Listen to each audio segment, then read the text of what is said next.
Hi dear Tauruses, welcome to the month of April, and in this video I'm going to talk about the transits in April. So welcome to the month that where you feel kind of isolated, because most of April the planets are going to be in your 12th house. But happy birthday to April, Tauruses, because on April 19th the sun is going to enter Taurus, which marks the beginning of your birthday season, so yay. But before we get to that, until April 19th, you might feel, I don't know, like lacking energy, because the sun will be transiting your 12th house. It's the last house in astrology, so the sun is tired, so to speak, before entering your sign for you. Okay?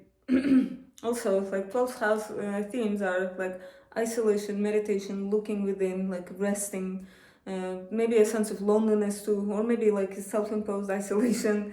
Yeah, so let's begin. And also, I forgot to mention, we have 4 events, big events in April, so it's going to be quite a busy month.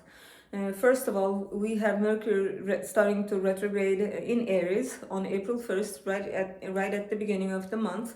And then we have a new moon solar eclipse in Aries on April 8th. And then after that, we have a major conjunction in your sign. Jupiter and Uranus are going to be conjunct on the 21st degree of Taurus. And after that, at the end of April, we have a full moon in Scorpio in your relationship house. So let's begin. As I said, on April 1st, the sun is going to, Mercury is going to start retrograding in Aries on the 27th degree of Aries. So this means Mercury is going to start retrograding in your house of spirituality, inner life, subconscious, secrets, I would say. And also, so this would be the time when you are like coming to new understandings in your subconscious, maybe like re-evaluating, like going back to the past, analyzing the stuff that happened in the past, like your inner life, and looking within. Those are the major themes of the 12th house. And so Mercury retrograding in that area of your life, it means you will be reevaluating this. Maybe you will be getting like dreams that are like giving clues to the state of your subconscious and stuff. So I would keep a journal around this time, like during this Mercury retrograde, like write down whatever ideas and understandings come to your mind. Okay, but generally during Mercury retrograde, I would expect miscommunications, misunderstandings. Those are the major things during Mercury retrogrades, because Mercury rules communication.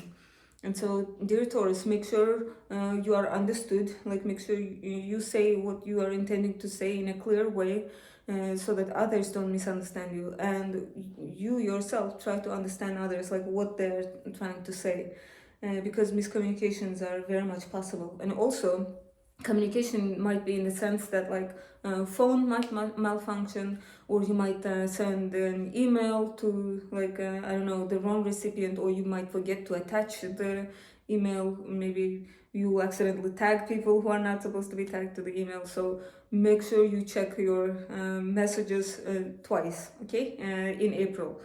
And also, another thing is like technology. Technology might malfunction. It might be like fridge. Like I knew someone whose fridge broke down like during Mercury retrograde, and they're like, "Oh, it's because of Mercury retrograde. I'll get it fixed." She wasn't even like bothered by it. So knowing that Mercury retrograde causes these things can be helpful in these situations. And another thing is. So because Mercury retrograde is happening in Aries, there might be like more aggressive communication, impulsiveness regarding communication, and so yeah, like and also, dear Taurus, if you are planning to travel around this time, I would say the chances of like the flight being delayed increases, like increases during Mercury retrogrades. So if you are planning to travel, make sure. You know the policies of the airline in case the flight gets delayed or cancelled, which is even worse, so you can get reimbursement for that. Airlines usually have those policies, but they're like hidden. Like generally, public doesn't know them. So there are many TikToks that explain those airline policy rules in case cancellations or flight delays happens. And also, I would say, dear Tauruses, get one of those Apple tags for your suitcase, because luggage might get lost around this time too. Because again, Mercury retrograde. So just in case, use those things when you travel. And so yeah, stay flexible, be patient and mindful of your actions and words, because Mercury.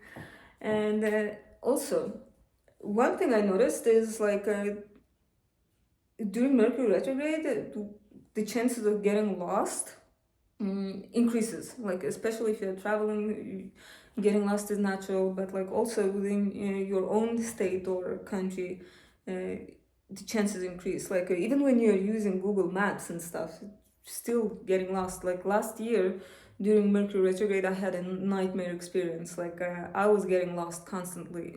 I moved to a new city, and I was like looking for places, and the map says one thing, but in reality it was another. So yeah, expect such things. And also, I forgot things a lot during Mercury retrograde. So make sure you create like a checklist before you leave the house. So you check it. And as you are traveling, make sure you get all the things necessary, like your passport and other things, like double check those. Last year during Mercury retrograde, I forgot my house keys at work. Like that never happens to me, but because of Mercury retrograde, it did happen. So be mindful, dear Tauruses. Next, after this, on April 4th or 5th, depending on where you live, Venus, your ruling planet, is going to enter Aries until April 29th. And so that means it's going to be transiting your 12th house. So 12th house is actually the house of Pisces, and Venus is exalted in Pisces. So there's like a lot of compassionate love, like unconditional love kind of house in this case. And also, strangely, 12th house rules secret enemies and secret romance. So Venus being present in there during this time, it doesn't mean you're gonna start a secret romance. Like this happens every year for you in spring, dear Tauruses. But like when it comes to secret enemies, Venus might soften them and stuff. So this is a good transit for that. And also, some Tauruses, you guys have Venus in Aries, so you will have this conjunction of Venus and Venus. And so yeah, like generally during this transit, when Venus is transiting in Aries, all of us become bolder when it comes to romance. We become more assertive, more confident, because Venus in Aries has those qualities. And so, dear Tauruses, this might be the time when you become brave enough to approach someone you like, someone you're attracted to, or maybe they will approach you, because Venus in Aries will be making them more brave. So yeah.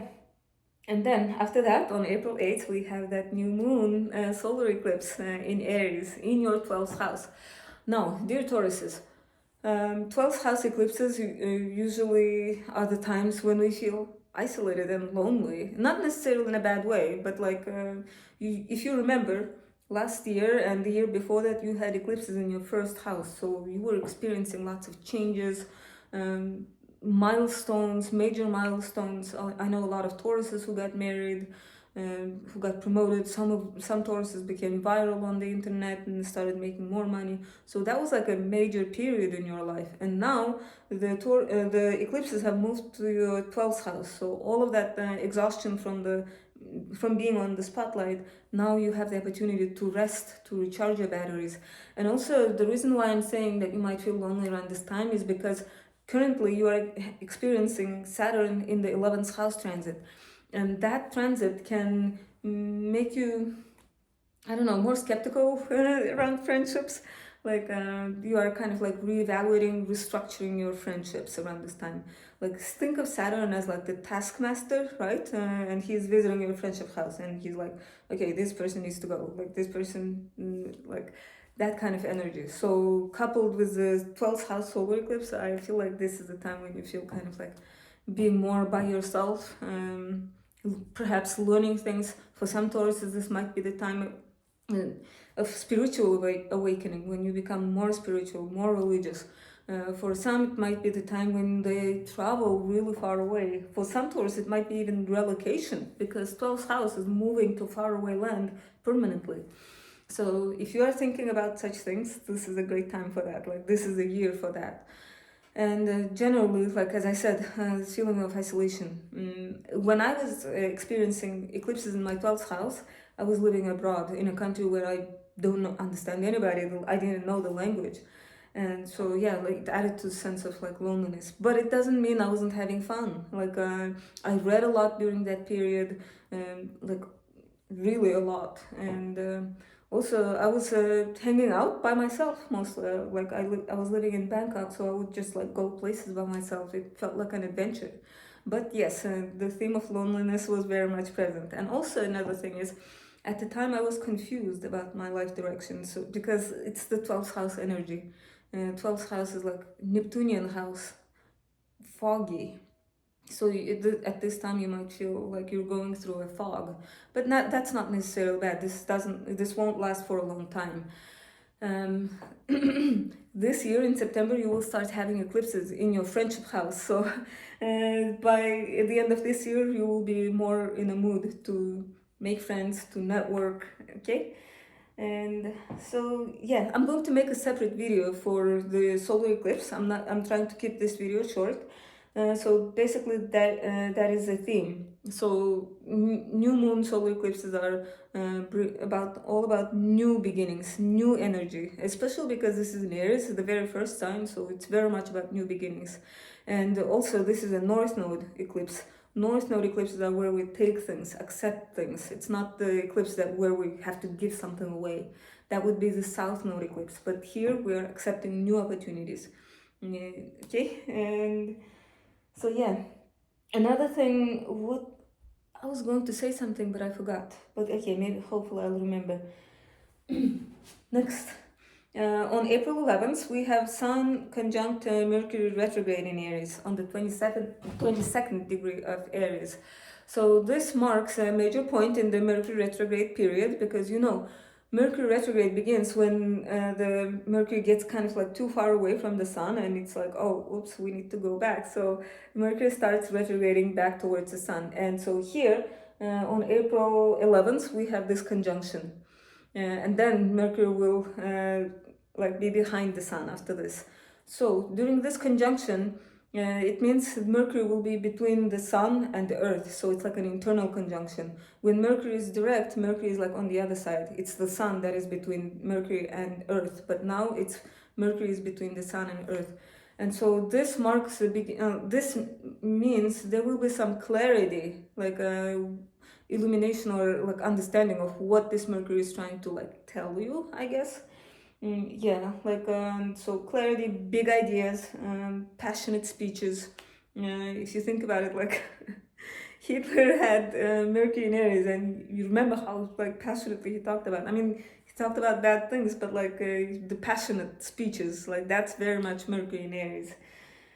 And so this is it for Mercury retrograde conjunct Sun. And now on April 19th, the Sun is going to enter your sign until May 19th. And on the same day, Mercury will be conjunct Venus in Aries. So communication will be soft, smooth, easier to reach compromise on that day. After that, on April 20th, we have the third major event, and that is the Jupiter conjunct Uranus in Taurus on the 21st degree of Taurus. So, dear Tauruses, those of you who have your rising sun around the 21st degree are going to feel this conjunction the most. All Tauruses are going to feel it, but those of you who have your rising sun on 21st degree, or your moon sign around the 21st degree, or those of you who were born like May 11th, May 10th, yeah, around that time. So like you will feel this conjunction more than other Tauruses. So what does this conjunction mean? Like this conjunction happens once every 14 years. Last time this happened, Uranus was still in Aries, Jupiter was in Aries. And so let me give you an example. Like when that conjunction happened, like I traveled to the United States for the first time. So that was like a huge opportunity for me. And during the time of the exact conjunction of Uranus and Jupiter, I traveled to California for the first time. For me personally, that was such a huge thing for me because I grew up in like on the other side of the world. following celebrities, obsessing over all the Hollywood stuff. So visiting California, seeing the Hollywood sign for me was like, wow. I mean, at the time I didn't know astrology. I was like on the 17 or something. But yeah, like, so Tauruses, what I'm trying to say is this conjunction might be something like that for you. Like something super exciting, some rare opportunity. Uh, and so like burst of excitement, adventure, uh, bold changes. Yeah, so like, and this is happening in your first house, so it will be very much about you. Like, so some Tauruses, if you are a content creator, this might be the time when you go viral. For other Tauruses, it might be the time when you change your appearance radically, because Uranus is like new, futuristic, avant-garde, I would say, and Jupiter is expansion. Okay, so like changes in a big way. And another thing is, so we won't have this conjunction in Taurus in our lifetime. Next time it's gonna happen is going to be like in 80 years from now. So this is extremely rare, dear Tauruses. Next time this conjunction is going to happen will be it will be in Gemini. Yeah, and so. Tauruses, remember, you have had Uranus in your sign for 5 years now, so you are used to all of these constant changes, constant tricks that Uranus pulls on you, like sudden the rug being pulled out under your feet. So that kind of stuff, and so you are very much on this like change period, but like Jupiter being present during that conjunction, it means like it's going to be a positive change, positive surprise, like positive expansion. All right, and so if you are into investing during this time, like might be a great idea to invest in like science, technology related stuff, and or also Taurus related stuff, because Jupiter will be expanding it. And so this is it for about that conjunction. And next, right after this conjunction, this pleasant conjunction, we have a bit of a crappy aspect on April 21st. The Sun in Taurus will be making a square to Pluto in Aquarius, the second degree, or the third degree. And so, yeah, this will be about like a bit of a downer of an aspect. Power struggles, the time when you kind of like receive a no maybe, or something unpleasant, the plan changing a little bit. But don't worry, dear Tauruses, this transit is active for like a week maximum, like 4 days, I would say. Like, so there's no need to worry much about this square to Pluto. Next, on April 23rd, we have a full moon in Scorpio, on the 4th degree of Scorpio. And this full moon is the first full moon since Libra lunar eclipse in March. So that means that means that sometimes the effects of that eclipse, the lunar eclipse, might play out around this full moon. And so, dear Tauruses, if you are like, if in March you were like, well, nothing happened for me, well, it might happen around this full moon at the end of April. And so, generally, full moons are the times of illumination, clarity, culminations, achievement, and this is happening in your relationship house. So maybe one of those things happening in your partner's life. Maybe your partner is experiencing some culmination, illumination, like achievement, or maybe you will come to some understanding regarding your relationships, about your partnerships. But don't worry, like I wouldn't fear about like breaking up around this time. This is just like we experience full moons in Scorpio in our 7th house every year, so this isn't something earth shattering. And also, full moons are generally like the times of being emotional, like people are moody around full moons. Like the emergency workers, policemen, they know that around full moon people start acting like lunatics. Even the word lunatic comes from the word luna, the moon. And so, yeah, like at the end of April, Taurus, you can expect people acting like emotional. And as an earth sign, you don't like excessive showing like of emotions. So you might feel a bit like around this time. And so after this, on April 25th, Mercury goes direct in Aries. Yay, finally. The period of confusion, getting lost, misunderstandings, technology malfunctions is coming to an end on April 25th. And so, dear Tauruses, like I wouldn't jump to signing agreements and stuff like right after Mercury turns direct, because their Mercury will still be in the shadow period. So I would say wait until May if you need to sign those things. April is not a good time for signing agreements. If you do have to sign it, go ahead and do it. Just be mindful. Like keep in mind that the terms of the agreement might change somewhere along the way. Like let's say in April you sign a lease for 1 year to rent an apartment, but like after 6 months you find out that you have to move to another city because of work, like, and now you have to like break the contract. So something like that. I'm not saying this will happen exactly to all Tauruses, but like you get the idea, hopefully. And then on April 29th, Venus enters Taurus until May 23rd. Tauruses, this is the time when you are at your maximum charming, maximum attractiveness.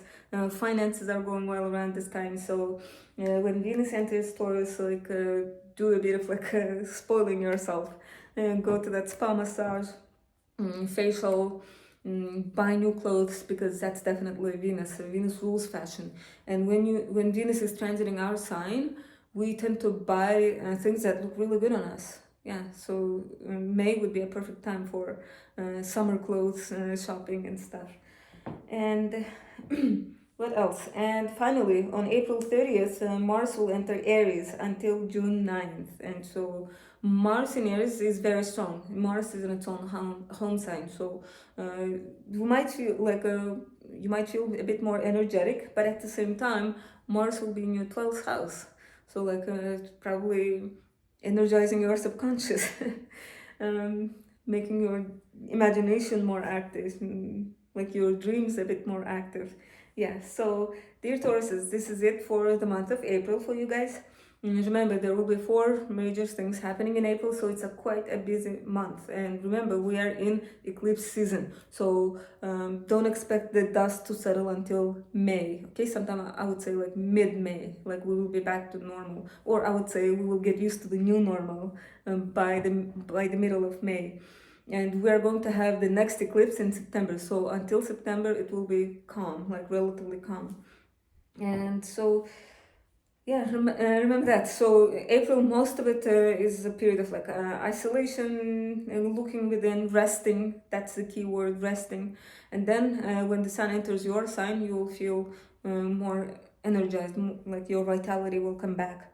And so thank you for watching, dear Tauruses. I hope you enjoyed this video, and if you did, please like and subscribe, and I hope to see you guys in my solar eclipse video and in my May video. Bye!